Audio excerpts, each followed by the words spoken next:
It started with something small, a random knock at my front door late at night. Not a polite knock, not urgent either. Just a slow, deliberate tap. I live in a small, quiet town. People don't knock at your door after dark here. I peered out the window, careful to stay hidden behind the curtains. There was a man standing on my porch. He was tall, his face shadowed by the porch light, hands in his pockets, and he wasn't moving. He didn't fidget, didn't shuffle his feet, just stood there. I thought about calling the police, but what would I say? There's a man. Standing?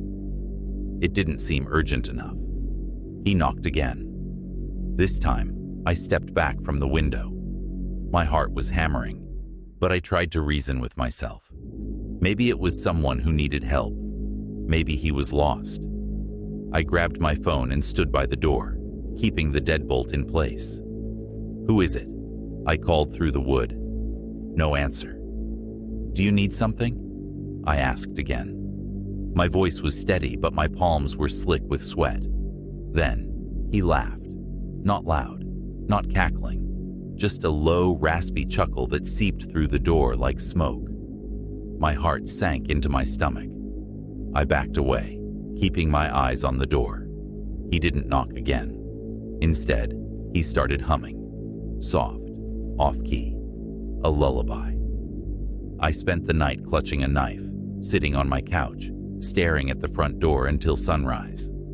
The next morning, I told myself it was over, just some creep. But when I stepped outside to check, I saw something that stopped me cold. The paint on my doorframe was scratched, jagged and deep. I scrubbed it off, tried to put it out of my mind. But that night, the knocking started again. I called the police. They came, but the man was gone by the time they arrived. They took a report, shrugged, and left. But when I went back inside, there was something new on my porch. A dead animal, a raccoon, gutted.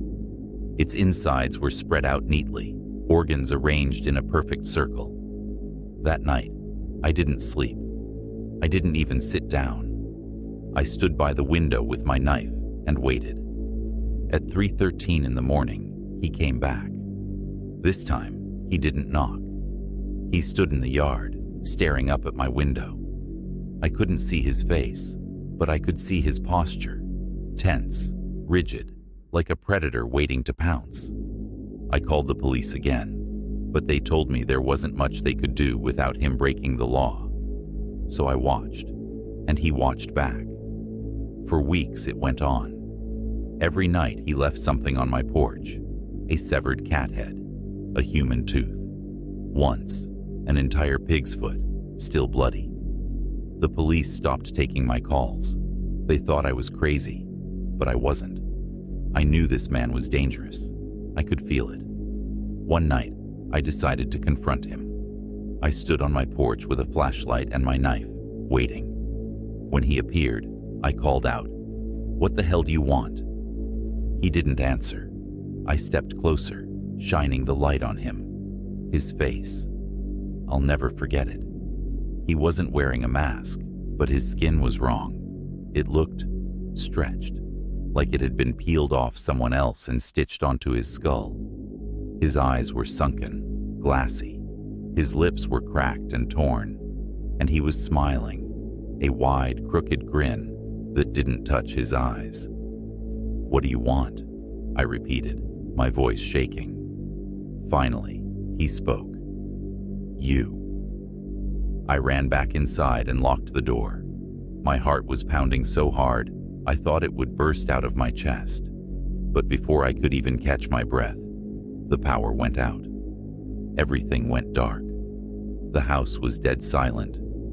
And then I heard it. The sound of footsteps, slow and deliberate, coming from inside the house. I don't remember grabbing the knife. I don't remember how I got to the kitchen. But I remember the sound of my own breathing, ragged and frantic, as I pressed myself into the corner, trying to stay quiet. The footsteps stopped. For a moment, there was silence. Then, From the darkness, his voice.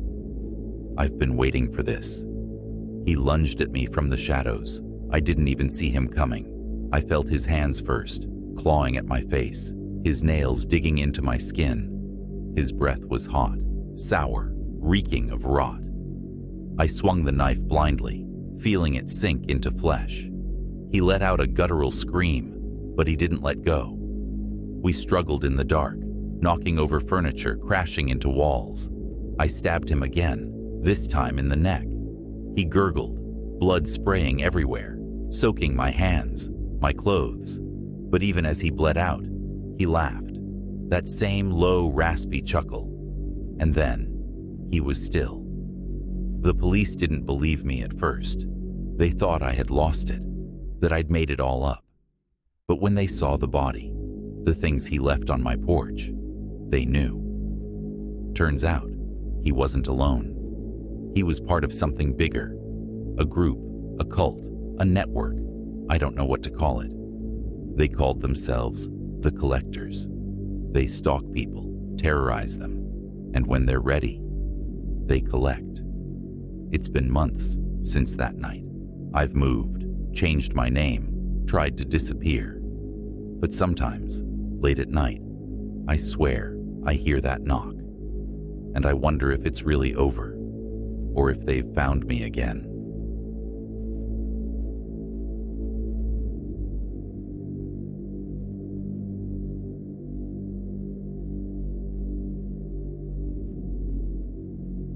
They never found the last tenant. That's what the old man at the hardware store told me when I asked for directions to the farmhouse. He said it like a warning, like I should have backed out of the rental agreement right there. But rent was cheap, and I didn't care about old rumors. The house was about 6 miles from the main road, hidden behind a wall of dead trees, standing in the middle of nowhere, like a secret no one wanted to share. It looked abandoned, peeling paint, windows dark as a mouth.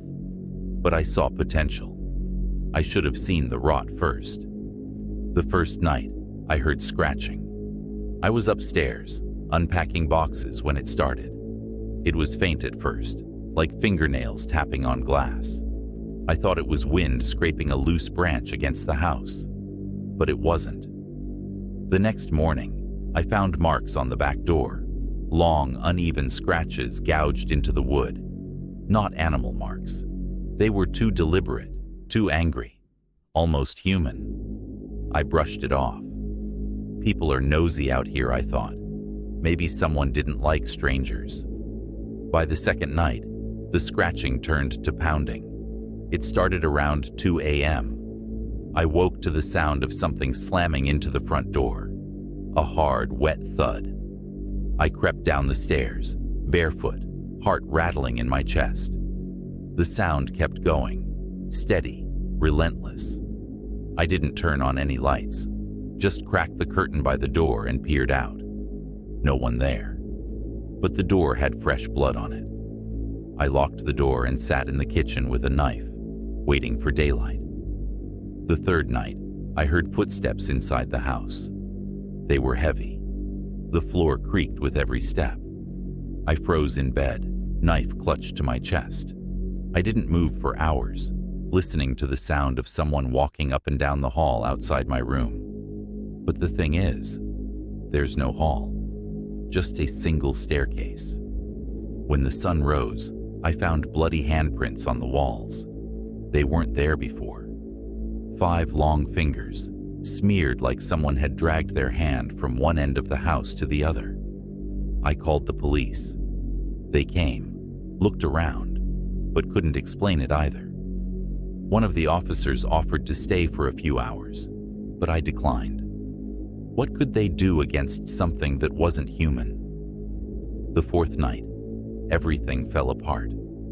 It started with a sound I couldn't place at first, a wet, tearing noise, like someone ripping meat from bone. I smelled copper. I followed the sound to the basement door. It was cracked open, dark beyond. There was a trail of something dark and sticky leading down the steps. I shouldn't have gone down, but I did. The smell hit me halfway down, rotting flesh. The floor was covered in blood, thick and black in the dim light. Pieces of something lay scattered across the concrete. Bones, bits of hair, strips of skin stretched tight like leather.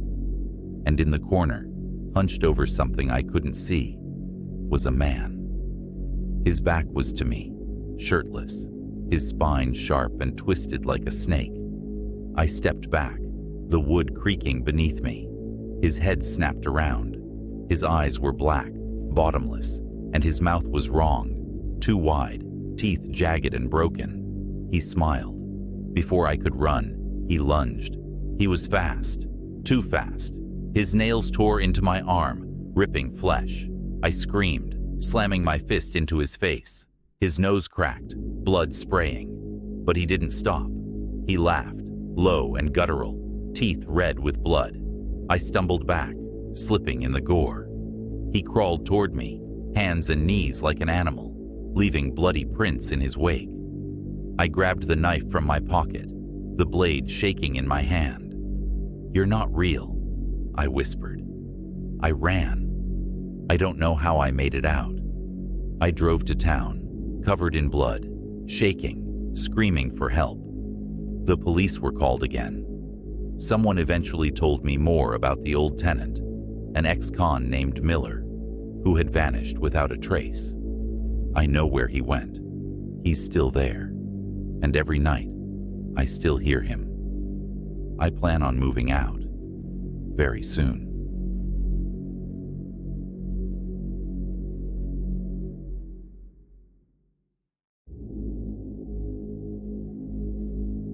The police told me I did everything right. I saw a crime. I reported it. I testified. The system worked exactly as it should. So why was I still barricaded in my apartment, jumping at every sound? It has been many, many years since this happened, but it goes like this. I was working late at the accounting firm, preparing for tax season. From my 6th floor window, I could see into the parking garage across the street. That's when I noticed the man with the tire iron. At first, I thought he was having car trouble, but he wasn't checking his tires. He was waiting, phone in hand, glancing repeatedly at the elevator. When the young woman emerged carrying her laptop bag, I realized what was about to happen. I called the police immediately, stayed on the line, describing everything. The attack, her struggle, the license plate number as he dragged her into his car. The police arrived in minutes, but he was already gone. They found her bag in the stairwell, contents scattered. They caught him 2 days later. Career criminal, multiple priors. The detective said my detailed testimony would put him away for life. I felt proud, doing the right thing. The victim's family hugged me outside the courtroom after I testified. That should have been the end of it. But weeks after that, I found an envelope on my desk at work. Inside was a single sheet of paper, a photocopy of my driver's license. My real driver's license was still in my wallet. Someone had been in my apartment. The next day, another envelope. Photos this time. Me walking to work, getting coffee, walking my dog. All taken with a telephoto lens. Some through my apartment windows. The final photo showed me sleeping in my bed, taken from inside my bedroom. I filed a police report. They installed security cameras, gave me a panic button, said it was probably just intimidation, that his associates were trying to scare me. It worked. Then the emails started, sent from different addresses each time. All my personal information, social security number, bank accounts, my parents' address, my sister's school schedule. The last one had a video attachment, security footage from my building's lobby, time-stamped 10 minutes earlier. Someone in a maintenance uniform, carrying a tool bag, being buzzed in by the front desk. The police were on their way, but I lived on the 20th floor. Response time is 8 minutes on average. I pushed the dresser against my door, but I heard the maintenance elevator stop on my floor. Footsteps in the hallway, unhurried, keys jingling. The footsteps stopped outside my door. Someone's inserting a key. I had a baseball bat beside me. The door burst inward, splintering around the lock despite the dresser. I swung the bat blindly, connecting with something solid. A grunt of pain, the flash of a blade. I slammed my hand down on the panic button, diving behind the bed as the first gunshot deafened me. I had studied my apartment's layout for that moment, measured every angle. The maintenance man staggered, off balance from the bat. That's when I kicked over the halogen work lamp I'd positioned by the bed. The bulb shattered against his face. His scream was primal as the superheated glass scattered. I heard the police sirens growing closer.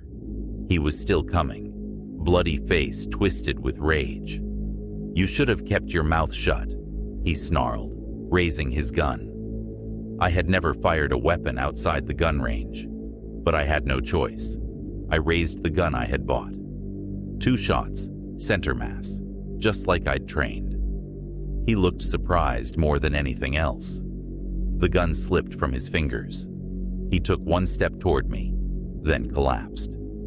The police found me sitting on the floor, weapon properly set aside, hands visible. The detective later told me the maintenance uniform belonged to a worker found unconscious in the building's basement. The man I shot had ties to the same gang as the attacker I'd testified against. I spent 2 weeks in a safe house while they tracked down the rest of the network. 3 months in witness protection, then cleared to return home. New apartment, new security system, new awareness of my surroundings. Sometimes I still wake up in a cold sweat, remembering that night. But mostly, I remember that I survived. Not because I was lucky, but because I was prepared. Because I refused to be just another witness who disappeared.